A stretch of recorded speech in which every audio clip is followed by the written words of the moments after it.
গত 22 তারিখে আমাদের বারাসাত থানার আন্ডারে রামকৃষ্ণপুর বলে যে জায়গা আছে সেখানে একটি চুরি হয়। এটার তদন্তে নামার সাথে সাথে আমাদের আইসি বারাসাত যিনি আছেন মৈনাকবাবু এবং আমাদের এসডিপিও বারাসাত পার্সোনাল এটাকে সুপারভাইজ করেন।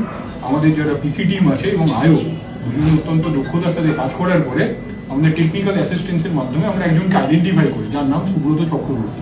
একে আমরা ট্র্যাক করতে করতে টেকনিক্যাল অ্যাসিস্ট্যান্সের মাধ্যমে চুচুড়া থানার অন্তর্গত একটি জায়গা থেকে আমরা লেনিন নগর বলে ওখানে একটি হোটেল থেকে রিকভার করি। এটার ইন্টারেস্টিং ব্যাপার হচ্ছে যে চোর আছে বিভিন্ন জায়গায় চুরি করতে যাওয়ার আগে সেখানে রেকি করে এবং ওখানে কোনো একটা হোটেল ভাড়া নিয়ে থাকে।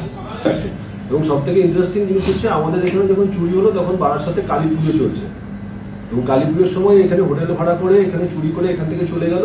যখন আমরা অ্যারেস্ট করলাম তখন চন্দননগরে জগদ্ধাত্রী পুজো হচ্ছে, মানে পুজোর সময়টা টার্গেট করে সেই হোটেল ভাড়া নিয়ে সেখানে চুরি করে। এটাই হচ্ছে মোড়াচাপড়া নিয়ে ডিউরিং দিস পিরিয়ড আমরা বসিরহাটে যাই এবং বসিরহাটে গিয়ে ওখানকার যিনি এই সংস্থার ম্যানেজার আছেন রাজু মজুমদার তাকেও আমরা অ্যারেস্ট করি।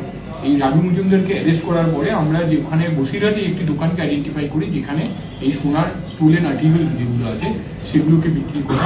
সেটা মানে স্বভাব আছে যেটা হচ্ছে যে সে এই যে সোনার গয়না সবটাই যে বিক্রি করছে তা কিন্তু নয়। কিছু গয়না তার অনেক মহিলার সঙ্গে সম্পর্ক আছে যাদেরকে হোটেলে নিয়ে আসে, সেই মহিলাদেরকে আবার গিফট করে দেয়। এরকমও তথ্য আমরা পেয়েছি, যদিও আমরা এখনো সেই মহিলাদের আইডেন্টিফাই করতে পারি। ইনভেস্টিগেশন চলছে।